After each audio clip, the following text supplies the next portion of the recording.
Okay, Chris? No, still on Bosman. No, he's still looking, but I've had a bit bad week.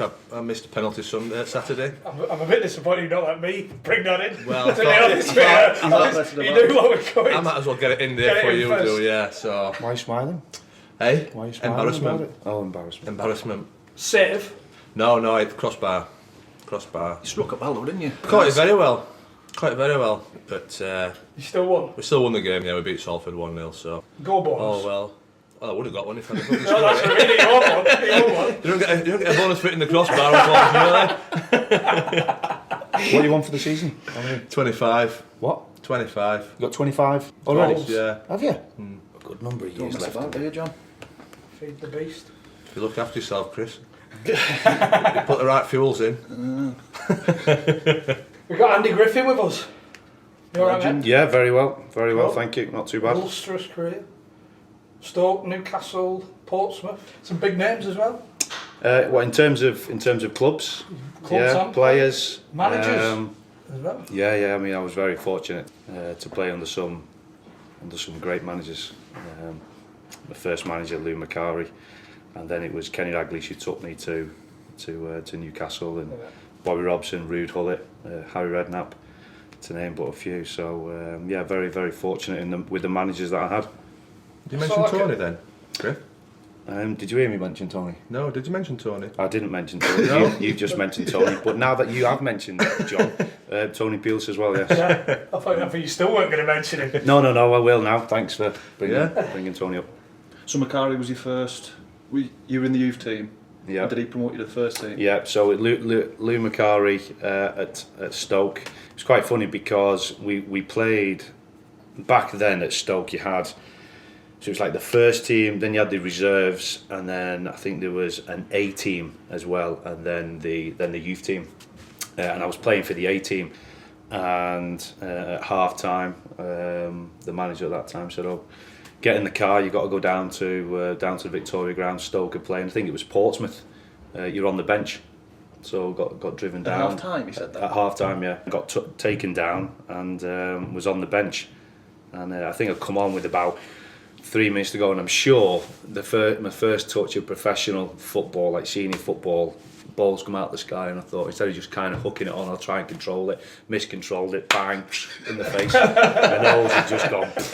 To be fair, your nose is still swelled from it. Cheers, John. Thank you. So that was my first touch of professional football. Am I right in saying you got player of the season that year at 17-year-old?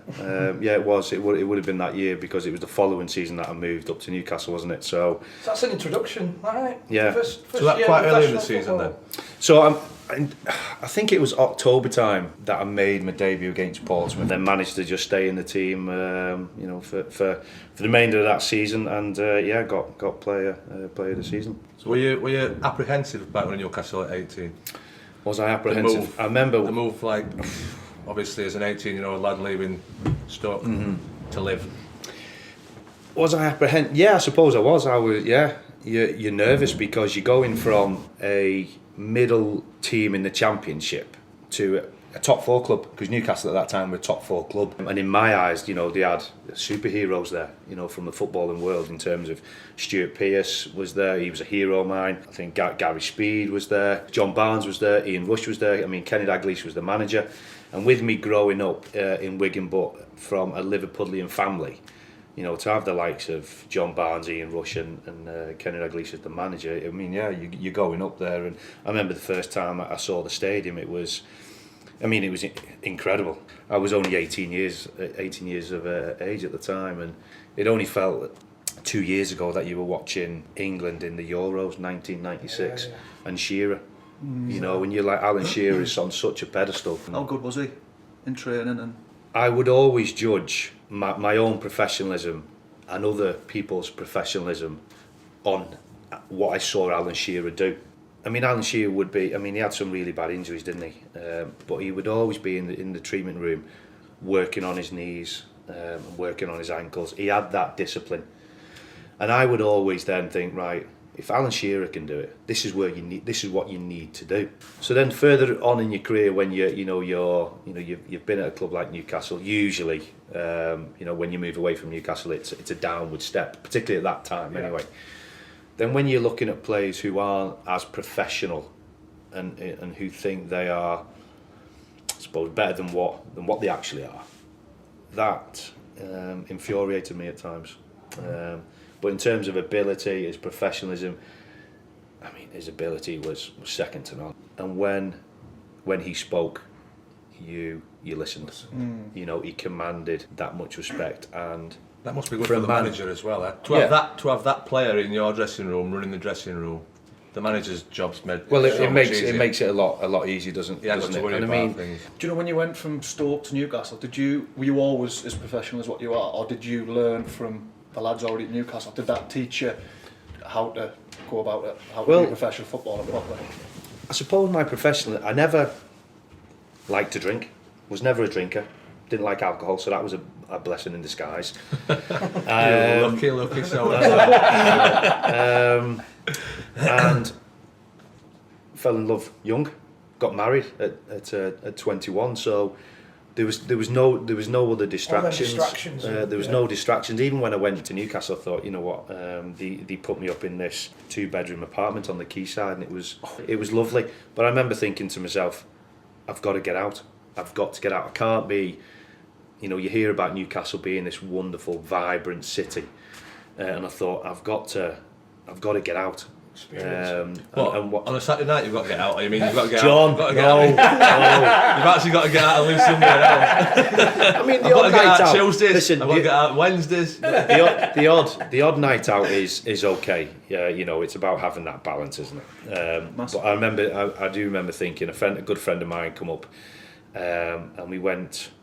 I saw this bungalow for sale, and it was about 20 miles north of Newcastle in a little village called Felton.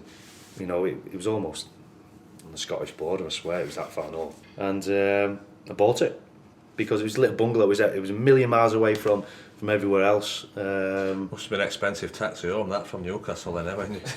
You did have your nights, that.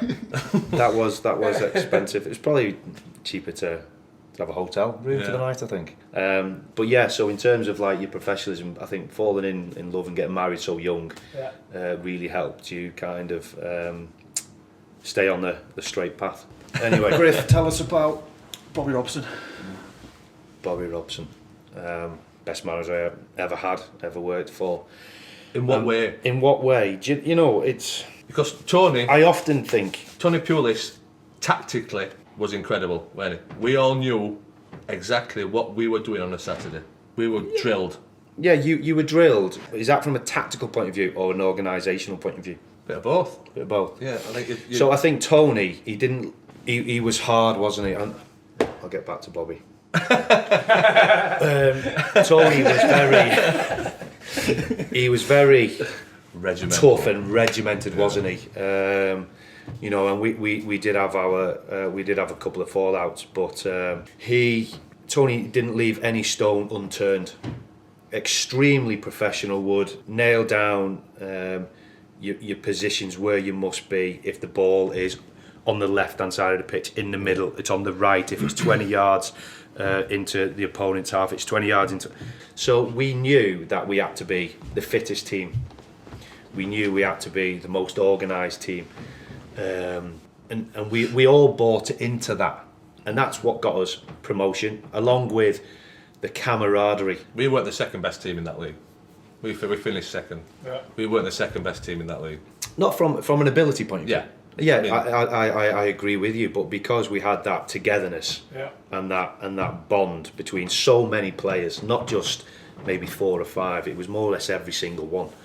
Which is interesting because that's what you said about Preston as well. Yeah, I was going to say, we mentioned that last week. Yeah. To be fair, we didn't socialise a lot, did we, together? It weren't a bond from going out and socialising together. Yeah. It was just a bond of. I mean, we had a good time after we got promoted. We had an incredible time, Magaluf, didn't we? We had an incredible time. Did you like alcohol then? It was forced upon me. Mocktails all week. Can when Bucko went, we're all out in us shorts, vests and whatever. And Lewis Buxton, for some reason, he's like, I'm going to go home and get changed. So he's gone. He's left us for maybe an hour and a half. So he's phoned us. We're in X bar. This is John's idea. So we've just got around in, right? So Bucko's walking down the street with his shirt on, his jeans on, all smart. Thought, tell you what, handsome lad, so looked $1 million, yeah, you know. He was looking well. Thought, fuck it, as soon as he comes in, we'll just drench him. So, there's 9-10 of us. Yeah. Pints, so he's literally got 10 pints over his head. As soon as he walked, it made rage. He started swinging, didn't it? He started swinging. Because obviously he's got to go home then and get changed. Not happy. He weren't happy at all. You wouldn't have So as soon as he started swinging, no, I just got behind John. I was all right. But I mean, going back to obviously your question on Bobby Robson. I mean, Tony Pulis was brilliant in terms of leaving no stone unturned and very professional. To the point where it was boring, weren't it? It was every day. Training. We used to choose shape Tuesday, Thursday, Friday. Oh yeah, good goal. The same Monday, shape. Yeah, Tuesday. Yeah. Pretty much every day we're doing shape. Yeah, But when we win Saturday 1-0 against teams where you're thinking, you know, Chelsea coming. Yeah. I'd left by then, don't we? And we put up a fight against a great Chelsea team, you know, and we were difficult to break down because of the repetition and you know and the hard work and you know everyone buying into what Tony was saying. But so Bobby Robson, I mean Bobby Robson come into Newcastle. We like Can we rate Bobby Robson, please? So I'm going to be Bobby Robson up at one point, actually. So what was so good about Bobby Robson? I mean, as soon as he come in, it was a case of having a little bit of common sense. But Alan Shearer in the team, you know, straight away, your team is better. So that's common sense. And he had what he called his blue chip players, and they were the likes of Gary Speed, Kieran Dyer. As in the play every week. Yeah, so like his senior players, yeah, and he would kind of like make a little bit of a fuss about them, you know, and make these players not necessarily believe in themselves, but he'd fluff the feathers, you know, and so these players would be like 10 foot tall, you know, and that it just boils down to his man management, really. So was he a coach? Did he do much coaching? He was out there. I mean, he was nearly 70. Bobby, listen, Bobby was 70, I think, or 68, 69 when he took over Newcastle, and he was out there. I mean, John Carver would do a lot of the coaching, and Steve Clark. So you had two very good coaches. So Bobby would just be out there, his love of the game. You know, he'd have his woolly hat on, he'd be wrapped up, and he would, you know, be holding a ball, and he'd sometimes be taking the warm ups, and we'd be like, Gaffer, you don't need to take warm ups. You know, you look like you're going to keel over. I'm not being funny, but you know, just take it easy. You know, let the coaches coach. But it was his enthusiasm. You know, when he'd be running around, he'd be like, right, lad, you got to do this, you got to do that, stretch this, stretch. It would be at times, it would be comical. But it's Sir Bobby Robson, so the man, a little bit like Alan Shearer, just commands respect, doesn't he? Did he have a fear factor? Bobby Robson. Did he have a fear factor? Do you know if you're walking past him in the corridor, you're like, oh fucking hell, the Gaffer's here? No. Well, I wasn't afraid of him. But You're not bad with your fists, are you? We'll get onto that a bit later. I can't wait to hear that one. When we're on your time at Newcastle, we'll get on about that. Okay. No, he didn't. He didn't have this fear factor about him. He was very, very much. You know, he had this granddad figure about him, where you know you could go and talk to him. You know, and he would always give you his time. My playing days under Bobby were quite funny, really, because he'd bring me in against Man United, against Giggs, or he'd bring me in against Leeds, against Harry Kewell, or Tottenham against Ginola, and he'd leave me out against Southampton. I don't know who the winger was, and I'm thinking, well, I tell you what, if I've not got a Ryan Giggs to mark, maybe I can go that way, and I've not got my hands so full. But then he'd leave me out, so we'd have them kind of those clashes, and that He knew what he was doing. Was it Warren Barton? Yeah, so you had Warren Barton at first, and then Warren left, and a lot of the times it was myself and Aaron Hughes, and Aaron Hughes was a 7/8 out of 10. Was he better going forward than you? Yeah. I'll answer that question. You might as well get off that. We're going to ask the question and answer them. We're going to ask them and answer them. Okay. So, must have been a reason. possibly. I mean, Were you a better defender then? Aaron was a very good defender. I mean, I was probably a little bit more of. I was kind of angry and A rash. aggressive and A rash of a and defender. get into the wingers, and Aaron was probably a little bit more composed and cool, and you would never see Aaron like flying into a tackle and getting booked, but he'd always be in the right place at the right time, extremely quick. Wouldn't be very often that you'd see a winger kind of get the better of him, and exceptionally good in the air. I'm awful. I think I jump and get smaller somehow. So I'm not very good in the air. So so Aaron obviously has his pluses over me. So It sounds to me as though you're making a massive mistake, Bobby, when he put you in against Giggs and Ginola. You've got everything, Aaron, isn't it? well, He's fast as fuck. He's better on the ball. He's better going forward. yeah. I mean, Aaron was that's why Positioning. That's why Aaron played more than me. That's why he did, and he went on to have a very, very good career. If you stepped out of line, would he have you back privately and come down? I mean, there was a couple of times where we did step out of line once. And got a little bit of a wrap around the knuckles, but there was a time when the four of us, me, Carl Court. You can't just push over. Oh, yeah. You didn't have a party at your bungalow, did you? Okay. So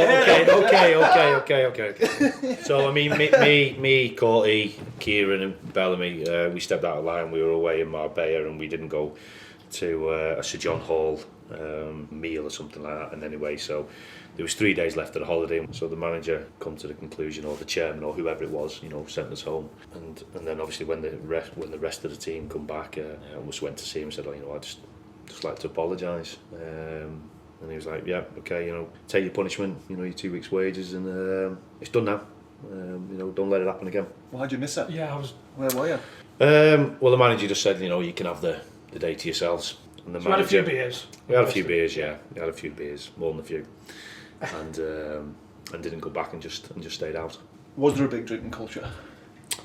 There must have been in the Quayside every other week. Dyer and that.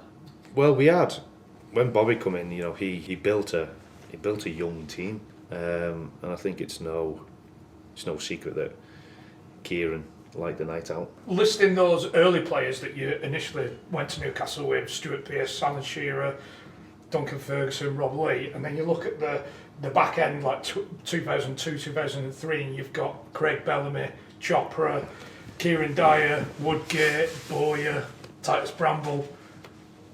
From an outside, from a fan's perspective, there's a shift there. Yeah, well, he certainly went down the road of youth, and wanted more young players, and invested heavily in youth. I think Woody and Bo had learnt the lesson from what happened at Leeds. So they were very, very quiet and under the radar, come in, trained, and just went home, kind of kept themselves to themselves. Right. Yeah. And Kieran lived in the city centre, and like I said, He should have got himself a bungalow. he should have done. He should have listened to me. So he had a nice little flat in town, and his partner in crime, Titus, his friend from Ipswich. Bobby obviously brought Titus up, and you had Craig Bellamy. What do you think to Bella's? What in general, or? Yeah, what do you think to Bella? Not as a player, as a person. What do I think of Craig Bellamy? Bit of a handful, quite rude at times. Yeah. What, just in normal conversation he'd be rude, or? Yeah, just. With an arrogance, or just. Yeah, with an arrogance at times. But what you also had to understand is Craig Bellamy had such a desire also to win a game of football. I think that's the thing. Yeah. When he was on the pitch, he was horrible, like a bit like kind of like a Roy Keane. And if things weren't going his way, or he wasn't winning, or his teammates weren't up to his standards, he would let you know. You know, he Yeah. wouldn't be patient and understanding that, you know, someone isn't of Craig Bellamy's ability, and he would let you know. Is that not to be respected though? Especially you saying about Shearer, high standards. Could you not understand where he was coming from? Yes, I could. I'll meet your standards. Yeah, I'll try to anyway. Yes, It was his delivery. but if if a player speaks to you in a certain way, it's a no, and you've got to tell that player, haven't you? And I remember saying that to Craig. You know, you can't talk to me like that. You know. So you had that one Yeah. one-on-one. Well, it was in To training. one I remember side. saying, "You can't talk to me like that. I know you're quick, but I'll catch you." So you get tired. Might take him 3 or 4 days. But Maybe longer. I'll hunt him down. Did you say it in that tone as well? Just No, like, not that cool. No, I think I screamed at him. For saying that. Yeah. I've never seen you so. Yeah. No, I think it was. Yeah. What a different year after. Yeah. Very, very much so. So you know, you kind of stood up to him, but you know, when you look at him, and when someone's got that desire to win a game, it makes them the player they are. Yeah. You know, and the biggest example is probably Roy Keane. Yeah. If you take away Roy Keane's desire and his commitment, he wouldn't be the Roy Keane that everyone knows.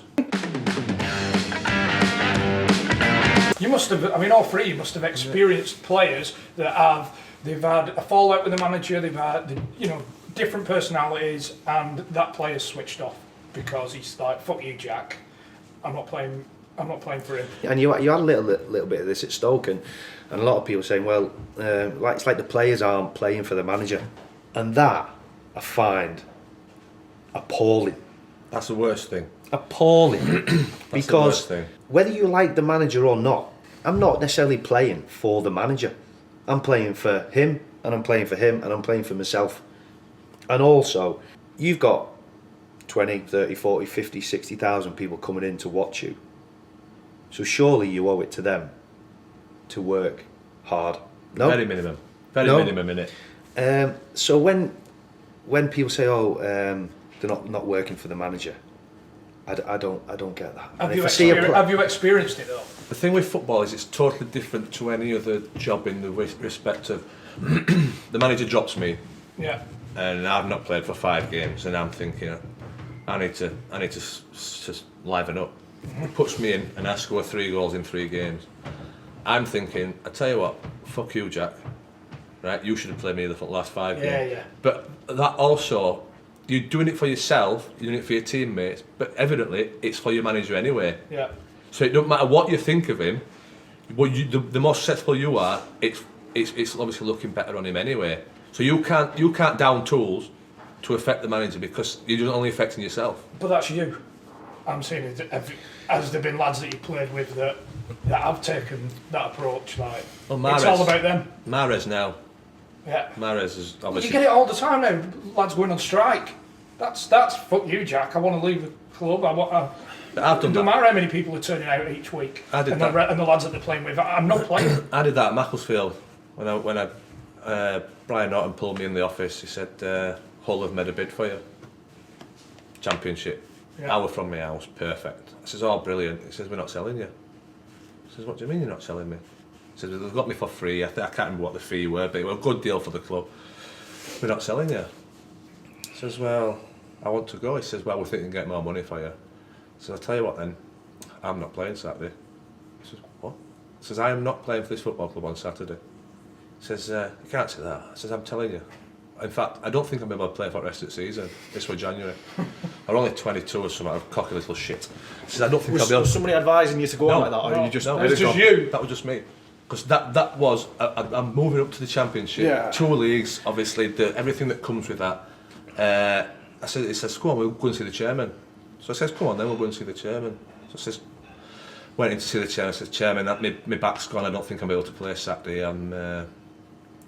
If I don't think I'm able to play for the rest of the season." And the chairman shook his head. I said, "So if I were you, I'd accept the bid." I says, "I'll tell you what, I'll leave it with you." So I gets in my car, 20 minutes later I got a call from my agent. "They've accepted the bid. Get to Sheffield, do your medical." which I failed. I thought, oh no, what have I done here? I thought I might have burnt a bridge here. My bag's gone. What did you fail on? Yeah, for the rest of the my knee. season. Your knee? Yeah, I've not passed medical since I was 20. I thought the reason why you had medicals was that you pass a medical and then the club goes, okay, yes, we'll take you. Now, if you don't pass, that means you might not play as much, or we won't take you. When I went to Hull, obviously I failed that one. Instead of signing 2.5 years, I signed 1.5 years, and it ended up staying longer. From Hull to Stoke, I didn't have a medical at Stoke with Dave, because obviously I've been on loan, signed in the summer, so I didn't really have a medical at Stoke. Preston, I signed at 11 o'clock at night. Nobody to give me my medical. Failed my medical at Cardiff. Dave Jones, I still want to sign him.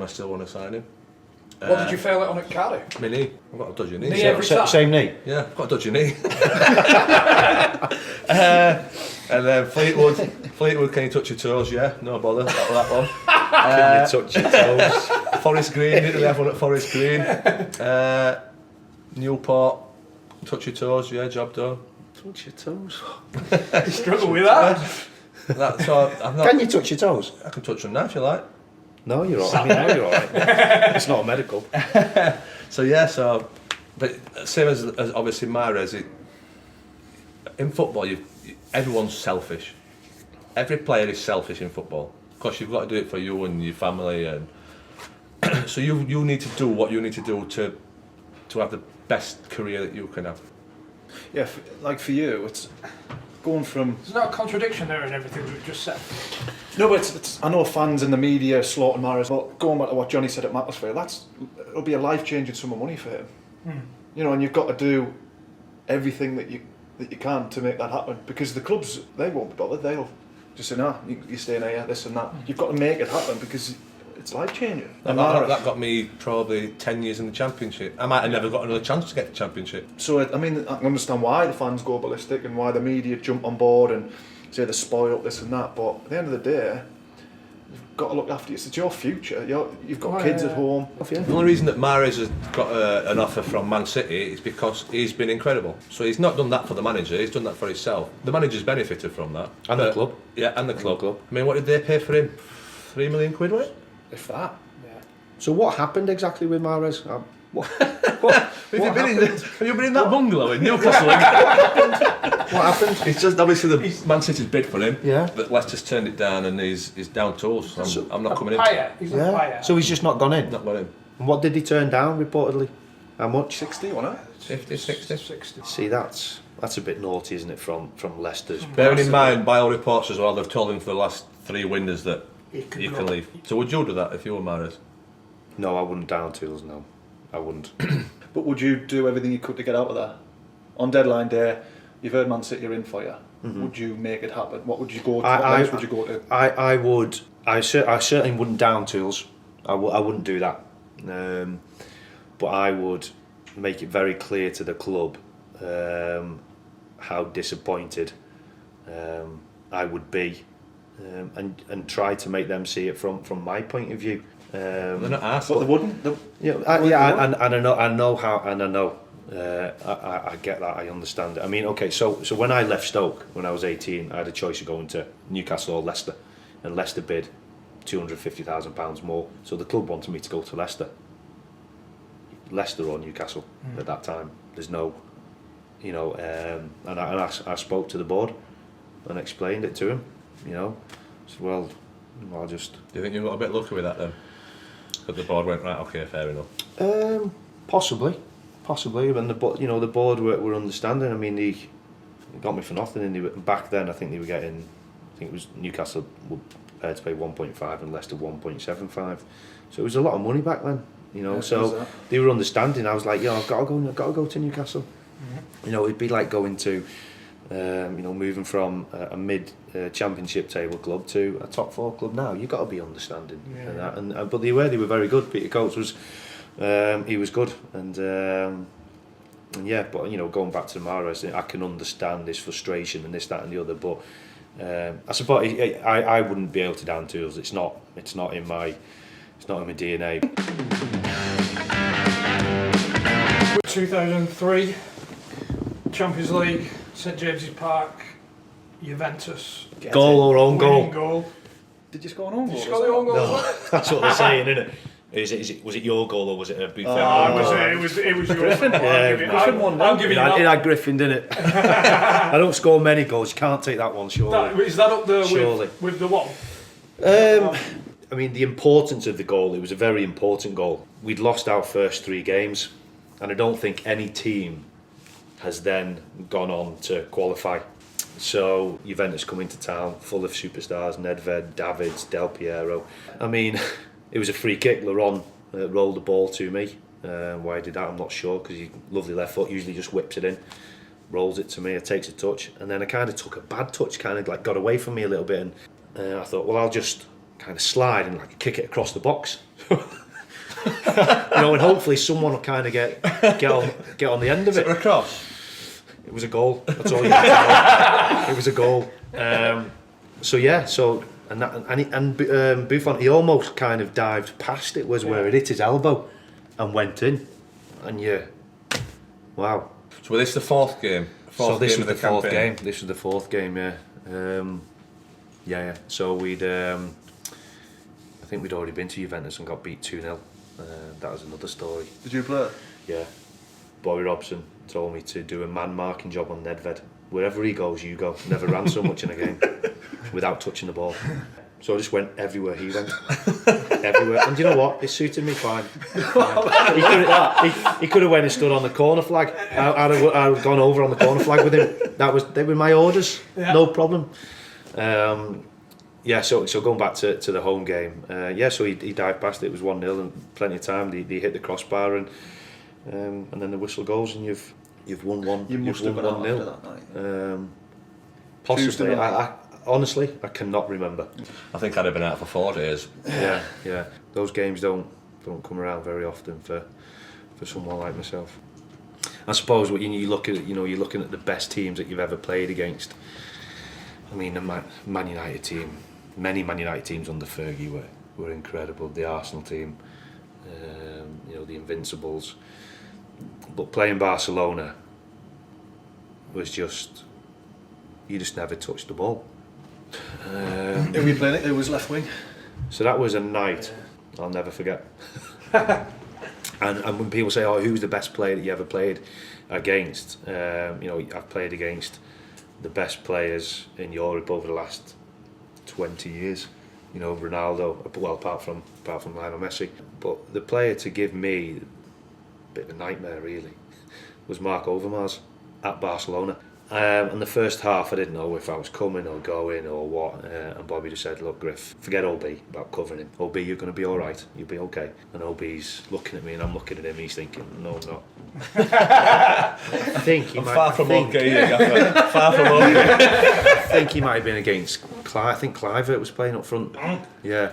So, 2 centre halves had their hands full, didn't they? So you're looking for that bit of protection from your full-backs, but a big threat to them was Marc Overmars, just because the pitch is so big as well, and the ability to switch a ball from right to left in one pass or 2 quick passes, and you can't get out there. So basically I just kind of went and stood next to him, and if he tried to run in behind, I just kind of clothesline him or something like that. So that was it was a learning curve for me to see the new camp, to play there, to walk down the tunnel. You've got this chapel on your right hand side. Yeah, phenomenal times, and then Inter Milan. We went to Inter Milan, 12,000 Geordies, but they had Christian Vieri up front, big powerhouse up forward, kind of like a big, John Parkin. What did you look at Parkin for? kind of like a big, powerful centre forward, traditional English centre forward. Yeah. Left pegger, wasn't he? Left footer, yeah. Dying breed. Dying breed. yeah. I'll tell Touch you. his toes, I'll take that one. Dying breed. We drew that game 2-2. Shearer got 2 goals and just an amazing game. I remember coming off and just kind of looking around and just taking it all in. You're at the San Siro here and this is incredible. Just take it in. Might never happen again. Well, it didn't. So that was 2-2, a great result. 4 was a great game. What was, I know you mentioned him before, Robert. Looking at him, I'd be pulling my hair out if I was a manager and a teammate. Yeah, very. Did you have a tear up with him? we had a little altercation. Oh, fill us in. Yeah. Fill us in. Carry on, and I will. I'm on Hello. There's some battles you can't win, isn't there? Yeah, so I mean, in terms of Laurent's ability, bit odd. He was very much his own man, and I think the manager, Bobby, kind of just left him to his own devices. And Laurent, do you want to go to Paris? And he'd go to Paris, and we'd all be in on a Monday training. Where's Laurent? Oh, he's not coming back till Wednesday. What? The players must have been happy about that then. Well, not particular, but he just kind of left it in the mat. I was like, oh right. Well. Was he performing on the side? Yeah, we touched on this. A majority of the time, he would perform, and he was brilliant. Then in the odd game, he'd be glass hammer, just useless. But a very, very good player, very, very robust as well. You know, and yeah, I mean, He was a bit of a tank, wasn't he? but yeah, I mean, going on. Very much how I trained is how I played. You know, I said that before, didn't I? There was no difference, and I would tackle exactly the same. It's how I was. A bit of a lunatic at times, and he signed this player for like 12 million quid, and I'm like, I'll show you. 12 million quid. You're a left winger. Let's go. And I went to smash him in training. He nutmegged me. That's why he cost 12 million quid. Was it? Because he couldn't do that. We're on the back. Right. And I'm like, I grew horns. I'm like, yeah. So it was just like clash after clash, and he was tough, Laurent. He was tough. You know, he was broad. He was quite thick set. I remember once, you know, just thundered into a tackle, and somehow he's got up before me, and just gone, like, give me a little elbow side of my temple. So I've jumped up, ran, laid one on him, and it's not knocked him over. So then you know you're in the shit. But thankfully, someone come in to save me. Wasn't he a black belt in karate or something ridiculous like that? I'm not sure. I didn't find out. Lucky enough, I didn't find out. Did you catch him all right as well? Yeah, best one. And anyway, so the ball's over on the other side, and I'm like, looking at the ball, and I'm like, I can see you walking towards me. What? And it's Laurent. And I'm like, okay, I'm thinking, like, I can't run. I kind of felt as if I wanted to run. Because he's just got this look. He's got this look. And I'm like, I'm in trouble here. So he kind of walked over to me, and I've gone, pop. So I was like, what do I do? So I kind of panicked, hit him. And he's like, not even flinched. It's like, and then I just remember then getting rugby tackled, and Gary Speed was on top of me, and he's like, can't you need to calm down? I'm like, I'm okay, I'm all right, Speedo, you can get off me now. He's like, right, okay. He said, you know, there's cameras here and there and everywhere. I'm like, right, okay. So that was kind of. Did you get in the press? No, it was fine. You know, but it was funny, like when we got on the coach, you know, he's like, Laurent's there with an ice pack on his eyes. Did you have one on your hand? And I've got one on the house. And we were having a meal later on that night, and the manager said, look, Alan, Griff, Laurent and Sylvain Distin, because Laurent's English wasn't great, so Sylvain would like translate for him, you know, just what's going on, and you know, and I'm like, nothing, you know, and he was like, nothing, you know, it's fine, and we were like, shook hands, and that was it, and we you know, we got on very well, you know, after that, you know, we'd go around to Nobby's house and run and come barbecues, and it was fine, you know. We. Do you think you needed to do that? Was there that initial friction that you had to get that? Well, I think, mate, you know, it's all from the nutmegs. Yeah, it was. Yeah, it was. It's from the nutmeg, surely. It's all started with the nutmeg. But he was a good lad, like I said. He was tough, very, very good player, and I think the Newcastle fans, you know, when you mention Laurent Robert, you know, they view him in a positive frame of mind, because like I said, on his day he was very, very. He scored good. some belters, didn't he? He scored some, you know, in his crosses, deliveries, and Shearer would thrive on crosses like that. But yeah, I mean, you're talking about. I got sent off in a reserve game, didn't I? I had a little tear up with a couple of players, and I've actually seen the film, the video of it, and to be fair, if it got out, yeah, it's probably looking at 15 years. That's right. We're saying it's not really out in the public domain, is it? Because you would probably go to prison, Griff, wouldn't you? Let's be right about. Who are you playing? Aston Villa. Yeah, Aston Villa. Just going through a bit of a bad time in my career. I think you could see that I was leaving Newcastle, not playing, kind of feeling sorry for yourself, and just we've gone in for tackle, me and this other player. We've got up and there's a few verbals, and before you know it, you're involved in a little scuffle. What a little scuffle? You laid him out, didn't you? Yeah, but by the sounds of it we're a little scuffle. Well, no, okay, it wasn't a little scuffle. It's just unusual to see a fight like that erupt in two football players in a game. Yeah. In 3 seconds as well. It's usually, it's usually handbags, isn't it? Yeah. So with that, 50-50, you square up, talk us through what happens after that. He knows what exactly what. Because he's just brushing over it. We need details, man. We need... Was it a right hook? It wasn't a hook, it was just And then someone else came in and they got as well, didn't they? So, Mark. 2 on the floor. 2 on the floor. Out. Yeah. Whoa, no. No, just say it was. It sounds better, doesn't it? All right, 3 on the floor. Don't let the truth get away with a good story. And they were both 6'3". Yeah, a bit like John they were. Brilliant. So obviously got my marching order, and that was it was funny because that was on a Tuesday. It was a game off on a Wednesday. I'm in on a Thursday. So I went up to one of the senior players at Newcastle and said, I think I need to apologise. He went, you think?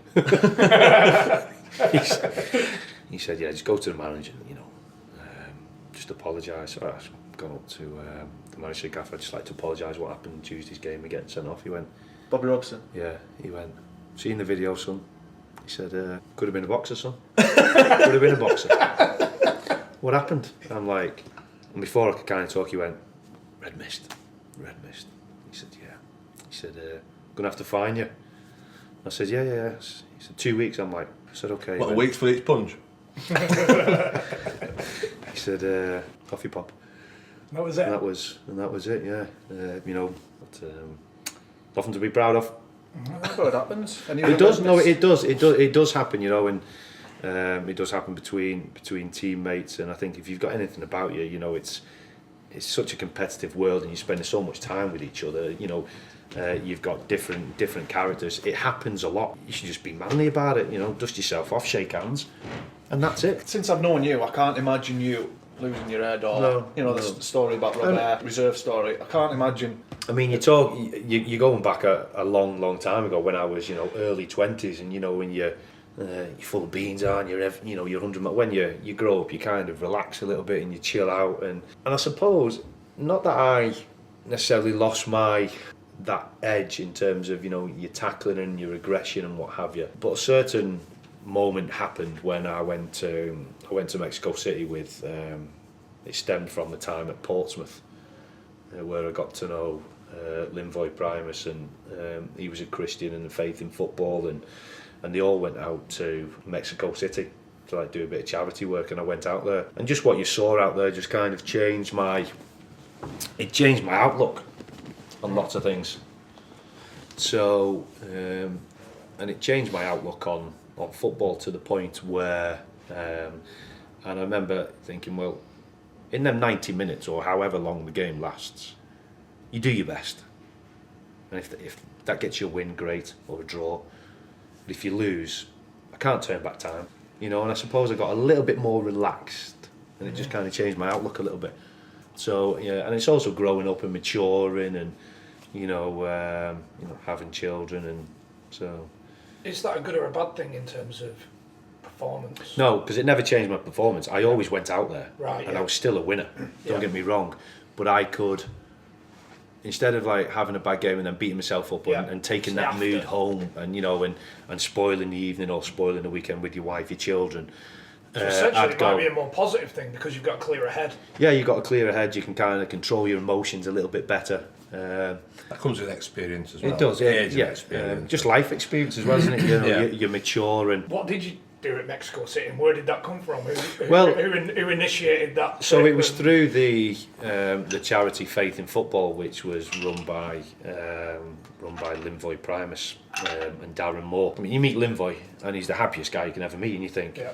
I want a bit of that cake. Want a bit of that. Moro, same. Yeah, so Same the Christians. thing, right, yeah. Yeah, so Christians. You know, great guys. You know, lovely, lovely people. So you thought, and growing up, I kind of it was like a bit of a Catholic background, and you know, if someone said to me, "Oh, do you believe in God?" I'd be like, "Yeah, I believe in God." But that's kind of where it started and finished, really. So you kind of thought, I thought, you know, I'll maybe go down this, take this walk of Christianity, and then Linvoy said, "Oh, would you want to come on this trip? We're going out to Mexico City." I was like, "No," at first. I was like, "No." I'd rather go no. Cancun, but you can drop us off. You can drop us off that way.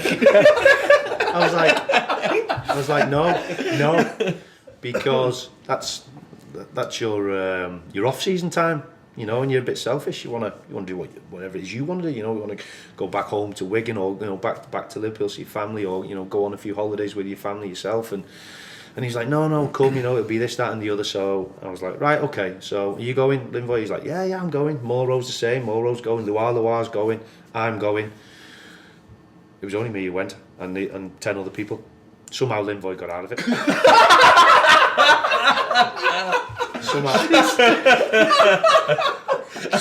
Somehow Linvoy got out of it. Moro. They're all in Magalone. They're bringing to Walter. Moro's got an operation. Moro's got an operation on his knee. Luar, couldn't get in touch with Luar. No idea where Luar was. So I'm on this plane out to Mexico City with 10 people I don't really know. And I'm like, okay, it's all for charity. You know? I'll go with it. I said I'm going now. I'm here. So You could have got off the plane, would you have? Yeah. If the doors weren't shut. Did you not ring them at the airport going, Where are you? where are you, lads? Good crack, lads. I'm sure I did. I'm sure I did. Come on, lads. Where are you? Come Did on, it get lads. to that stage that you got to the airport? You know, you paid your money and all that, and it was like you were too far. And I was like, right, well, I'm going. You know, let's give it a whirl. So it was basically you were handing out kit and clothes to the homeless. You know, the people over there with the charity, they organised this football match, and it was like all these gangs had turned up who were one minute they're fighting each other, but football kind of brought them together, and we had this kind of little tournament that the charity over in Mexico City organised. You know, and then you're talking, you know, I'm talking about myself because at the time I was a Premier League footballer, and you know, and the football mad, and you're kind of giving them a little bit of an insight. You got a translator, and then we got told, we're going over to a place called, I think it was La Loma.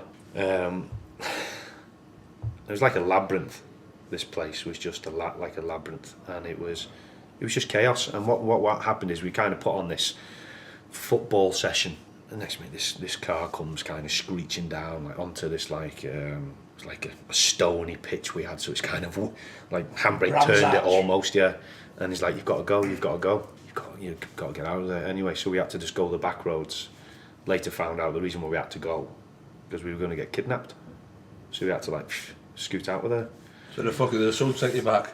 So I'm They thinking, might have had you for half a day. Fuck it, we'll get take him back. so it obviously filtered through, you know, that you had this foreign group of people, and you know, in La Loma, which is obviously a quite a dangerous part of Mexico City, and we had to get out of there. And you were there for, I think it was another couple of days, and I've never been so vigilant in my life. And you know, you're phoning home and you're like talking to the missus, and she's like, oh, so what's happened? I'm like, yeah, I nearly got kidnapped. She's like, oh, right, okay. Listen, Keenan's shouting me, I've got to go and do the tea, take it back. I'm like, did you just hear? Did you just hear what I said there? It's like, you know, it didn't kind of sink in. But the whole experience, you know, seeing young children no homes, looked at as like vermin.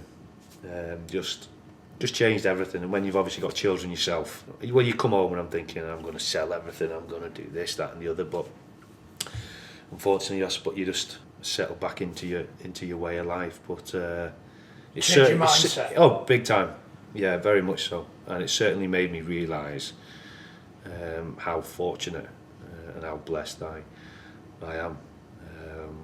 But yeah, so that kind of changed. It didn't take away my desire to win as such, but I just, in terms of life in general, viewed it a lot better, and also could handle disappointments a lot better as well.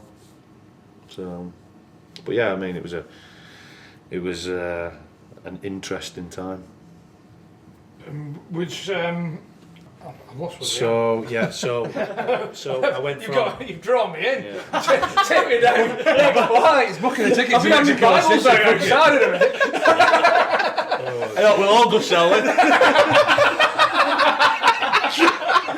We'll all go. I'm not sure you get in, John.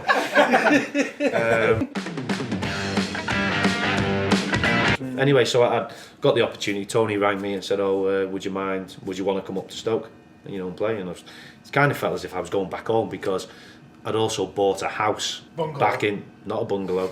I'd moved 2 floors. No, 2 floors. Two floors and a stanner. I'd moved up the property ladder. So I bought a house back in Stoke, and I was there for a full season. Loved my time. They just missed out on the playoffs. And then that's when I had that dilemma in the summer: do I go to Derby or do I go to Stoke? Yeah. And I chose Derby, and obviously it was a very, very tough time, getting beat almost every single week, quite heavily. Was that the lowest points Yeah. of any club? Yeah, I think it ended Cheers for up bringing that on up. 12, yeah. pardon? 12. I think Something like that. 13, I think. 13. Better than 12. Get that one in. But then Billy Davis got the sack, Paul Jewell come in, Surprise. and You don't well to last that long. and then that's when I got a phone call off Tony again saying, would you want to come permanently? We'd like to bring you in. And then and Stoke at the time, flying high, weren't you? Flying high, doing You well. coming straight in as captain as well? So he brought me in. He knew me inside out, and he knew the kind of person I was, and that and in doing that fulfilled an ambition of mine, because as soon as I left Stoke, I was thinking in the back of my mind, I'd love to come back to Stoke and be captain of that club one day. I'd love that. I never ever said that to anyone, I didn't say it to Tony.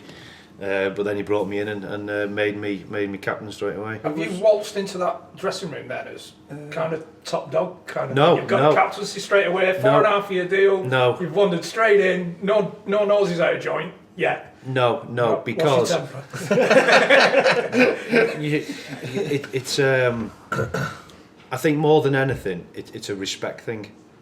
I think because when you go into a dressing room, like you get some players where a huge chunk of the career, or it might have 5, 10, whatever years it is in the Premier League, and then they come down and somehow they think they're too good for that level. Well, you're not. That's why you're there. Yeah. If you're good enough, you'll still be in the Exactly. Premier League. Exactly. So, and I knew that, and I knew the guys who would like be playing with, and there was a mutual respect there. They know what I'm about, and I was simply about working hard, and like I said, working hard for myself and my teammates. Yeah. So then, obviously, you went on loan to end the season to Reading. I mean, I had a little fallout with Tony, petulant fallout really. But I think in Tony's mind, he was probably ready to make that decision to bring Andy Wilkinson in. He ended up going into the team ahead of me and doing very well for himself. So I think along with like a little bit of a fallout with Tony, and the fact that you had Wilco there as well, resulted in me not playing. And yeah, I mean, I think almost a year passed, and I thought, you know what, I need to kind of get myself out there now, back into the world, playing, and sell yourself either to the club that you've gone on loan to or someone else. I suppose it's a testament to character, so to speak, because like I said, you had that 4.5 year contract. And I mean, I was only 4 miles away from the training ground with my house. Yeah. Kids were over the road at the school, so life was It was comfortable. It was great. But you want to play. But no, that my days were numbered, and that was fine. And yeah, I went to Reading. And I remember saying to the players, our ambition has to be promotion. It has to be. Look at individually, some great players here. If the manager can bring in a couple, that has to be our ambition. And yeah, we went from strength to strength, did really well, and that's when we got through to the playoff final. So yeah, so then you obviously got Swansea at Wembley, and you're 3-0 down at half time. It's like, what now? What kind of team talk goes on there? What next? Well, I'll tell you. I mean, the manager, you've got to somehow install belief, because everyone's like, and we had a young team, apart maybe from me, Zurab, the centre half, and Ian Hart. It was a young and Joby McAnuff. Did you deserve to be 3 down? Yeah, we did deserve to be. So you're trying to install some form of belief, aren't you? It's not over. It's not over. You got 45 minutes, so it kind of went a little bit like that. And if we get the next goal, get that good goal early doors, and everything, the whole dynamics of the match will change then. And it did. I think Noel Hunt might have got a goal off a corner. Matt Mills got a header off a corner. It's 3-2. Ball comes out to Jem Carrigan, edge of the box, shoots, hits the post.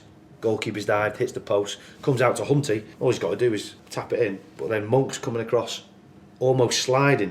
So Hunty then tries to kind of like clip it over him, Lift it. and it hits Monk's toe and goes out for a corner. So you're talking like such fine margins. They're going 3-3. They're on the ropes. 4-3. That's what I believe would have happened. And then I give away a penalty. No idea why. You've just been digging some of that, but You give it away. we were 3 on that. Yeah, he gave a penalty away. He was shit. Yeah, because there was 2 penalties in the game. That's why. So that was his Luckily, penalty. I went to Mexico, so I don't dwell on it. I don't straight away I thought, let's not worry about it. I nearly got kidnapped. What is it? It's only a penalty, isn't it? Fucking biggest game, like the biggest game in the world, really. I know, John. I know. Yeah. So you give away the penalty, and Scott Sinclair's cool as you like, slots it home, and just takes the wind out of your sails, doesn't it? And yeah, so we lose, and that feeling, not nice feeling. What was it? My fault that we lost the game? No, not solely my fault, but I felt huge responsibility that we lost that game. And that wasn't particularly easy to shake off. I know we spoke earlier on. You're a bit light of it. But it took him to at least 8 o'clock that night. But you're looking around, and there's a lot of young lads who hadn't played in the Premier League. You know how special and magical it is. And how financially rewarding. And how financially rewarding as well. So you felt hugely responsible. But you just got to go again, haven't you? You dust yourself down and you go again, and they went and won the league the following year. So that tells you everything you need to know about every single one of those players to be able to bounce back from such heartache the year before, such disappointment, to then bounce. And we lost Shane Long and Matt Mills. Shane Long, what a player for Reading. Shane Long epitomises work ethic. He never He couldn't square in a brothel now though, could he? Bless him. All right, John, what are you? 25 goals here. Hey, you can say that, can't you? Hey, good God. Scored one in 3 years. He's... No, I know what you're saying. He is underrated. Never give up. Exactly. And I've seen him beat centre-halves up twice his size, win aerial battles with centre-halves who are a foot bigger than him. He's a real handful. And we lost him, and we lost Matt Mills, two of your biggest players. But yeah, he went on to win the league. Went on to win the championship. Do you not consider yourself? Well, I played. You're right. I think I played 12 or 13 matches. So while yes, I contributed, but did you really feel part of that winning team that goes and plays 46 games? See, I felt a bit like that at Stoke. Yeah. I think I might have started 5 games, came on 33 times as sub. So there's still that little bit in the back of your mind where you're Yeah, so I just didn't feel as much part of it as what I would have wanted to. So that's probably why I say they. But I didn't feel sorry for myself and go, the manager's like, we've celebrated, we're going to go away for a little trip. Do you want to come? I was like, yeah, It's a free As long as we don't have to drink though, do we, Gaffer? So I'm not a big drinker. My taste buds had changed a little bit by then. So I left Reading, and was struggling for a club. You know, when I left Reading, I thought to myself, I still think I can play in the Championship. So I was holding out for a Championship club, and nothing materialised. Contract off Coventry came through, and I was like, no, I'm holding out for Championship, and nothing was happening. I was like, blimey, you know, Saturdays are coming, you're cutting grass, and you're like, and that was a reality check. And then, you know, the offer from Donny come, and I'm like, right, take it, yeah. So walk through the door. Is that the year you got promoted? Yeah, there was rumours like amongst the lads that he'd be signing. And obviously when I was growing up, when he's telling the Champions League stories, I was 15, 16, you know. So before he'd signed, there was like an element of respect. I thought I was a little bit nervous meeting him. Yeah. Just keep me distant. He's trying to justify. He's trying to justify how rude he was. Are you going to let us tell me story? Or? Why are you getting aggressive? So I thought I'll just be respectfully quiet, keep me distance, get to know him in my own time. That's what I'm good at. Just 6 months it took. So then he's a bastard. That's what he is. Yeah, there was a full changing room, and then he walks in with his rucksack, tracksuit bottoms, starts going round everybody. Morning. Don't talk like that, Chris. And it's a little bit like It's a lot. isn't it? It's a lot. Shaking everybody, I thought, fucking hell, he's a bit serious, isn't he? It would knocked us back a little bit more. Do you want me to go out fist pumping or high fiving? What's that? Just a bit of charisma or something like. So it's early morning. If I would have walked in with a big Louis Vuitton bag, it would have been alright. Oh yeah. Hey. Smell the aftershave. I have proper stuff that then. So it took us a while. Another story. He's on green now. So it took us a while to get to know him basically, but you could see from his first day in training that for a start you didn't know why he was at Doncaster. You know, everything 100%. Yeah, so we reported first day of pre-season, and I'd enjoyed myself that summer. So like, all right, yes. It's an unwritten rule. First day of pre-season, you kind of suss out your running partners. You know, there's always the fit fuckers who've been running every day, and then you get the other ones who aren't very good. So somehow it was just me and him. Beforehand I was going around being, are you any good? And they'll go, yeah, I'm alright. Are you any good? You always suss it out. You good at running? I'm alright. And they're like, fucking hell. So I asked the whole team, and everyone was like, yeah, I'm not bad. Said the same to him. What you like? Shite. You'll do for me. Wait, I was more short, sharp. You know, like 5 metres and 10 metres sprint, like little sprints. Go on. I think what happened next. Well, I'll tell you what happened next. You know, don't you? I think it was me asking the questions. I was like, Brownie, I don't think you're a good runner. You know, like the size of him, got a bit of a limp. I'll partner you, yeah? Right, you know. So usually your running partner kind of sticks with you because he doesn't want you. What you don't want is someone to highlight how bad you are to the manager. Well, I've had that for 18 pre-seasons. I think, to be fair, when we're talking about pre-season, right, the people I'm usually in front of are the goalkeepers. And him. And him. I was thankful for him. Thankful. At Stoke, I dropped out of the bleep test before the goalkeepers. You dropped out before it. Before level 10? No, before the it started. bleeps? No, before the jog started. We started on a walk. I did a good summer and all that one.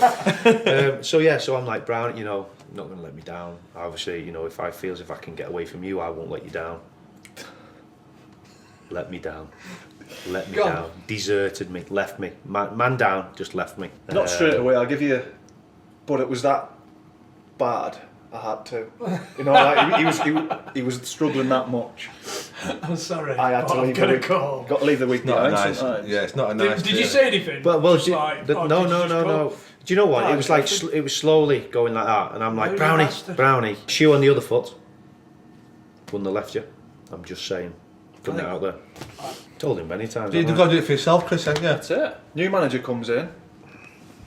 But on a serious note... Well, why didn't we kind of have that talk beforehand? What? Why didn't we have that talk beforehand? But on a serious note, when Dickoff come in, he was the only right back at the club. And for some reason, he just didn't... Like, none of the lads could believe it. You know, players aren't stupid. They know who should be involved, who shouldn't be involved, who you want around the club. It's a funny one. Did he not tell you? Did he not tell you why he didn't want you? Or No, he why didn't you weren't really. playing? No real reason. And you're thinking to yourself, well, is he better than me? Is he better than me? And then obviously, you know, you're not playing as much, and then you're picking up little injuries. They won the league, and it was They again. well. I mean, I played more games this time. I think I played about 18 or 19. So it's, you know, that's a good number of games. But I got a bad injury. I think I tore my hamstring. It was quite a bad tear, and I didn't play the last 3 games or something like that. And the manner in which he got promoted, that last game with Brentford missing the penalty, then there's a breakaway. Coppinger puts it in last minute, and you not only get promoted, but get promoted as champions. Yeah. And my celebration was, I mean, that's brilliant, but I was like a little bit subdued, and I'm thinking, well, why is that? Is it because you weren't playing then, or? And the lads just all went on the coach and you know, and enjoyed themselves, and I just went down to see a good friend of mine, Noel Hunt, and I just thought the game's doesn't mean the same to me as what it once did. Was that the? Yeah, and I think that it kind of fell to me then. I thought, maybe it's not that far away. And then obviously the following season where you're not playing as much and you're doing all the travelling, and you know, it's just not the same really. And then you leave Doncaster, and when did you leave? When did you leave Doncaster? I think I left in the November time, so we sorted out, left by mutual consent, and just chilled out and just enjoyed my time with my family, with my children, and and every day, even when like Saturdays had come around, it wasn't like it wasn't match day anymore. You did play for Chester. So then I had a good number of months off. I kept myself ticking over. With my own training, and then got a phone call from Chester, said, would you mind coming in and trying to help us out a bit, need a bit of experience. 5 games left to play, and I was like, yeah, okay. But then in the 4th game, tore my hamstring, and even then when you're kind of trying to do the right things off the pitch and you're still getting injured, you're like, and I was done then. Was that a difficult decision to make? Or No, did you just, well, it was kind of made for me. You knew, It was made for me, so you slowly saw it happening. So it kind of almost prepares you mentally for that. As if like a friend of mine, Clive Clark, who he had to stop due to a serious heart problem. So if you're doing well and then bang, it stops. God only knows how I would have dealt with that mentally. I don't know, but mine was. I could see it coming, and then it kind of, the decision was made for me. No one else really wants you. You haven't got that same drive. You haven't got that same buzz. So and you look back and you go, you focus on all the positives and not so much the negatives. I mean, live the dream tonight, Jesus. It's at any level playing football is a wonderful achievement. But for me to play with those players I did, and to have the managers and play in certain games, and to gain promotion with Doncaster, Reading, Stoke, to cap, you look back and you're like, I mean, I never ever thought that would certainly be the case. So very grateful. And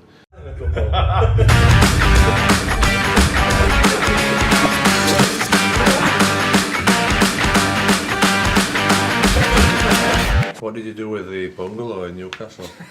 well, that was long gone, John. that was long gone. Have you still got the bungalow in Newcastle? I really want to say yeah. Hey, you want to make it into the holiday let? I really want to.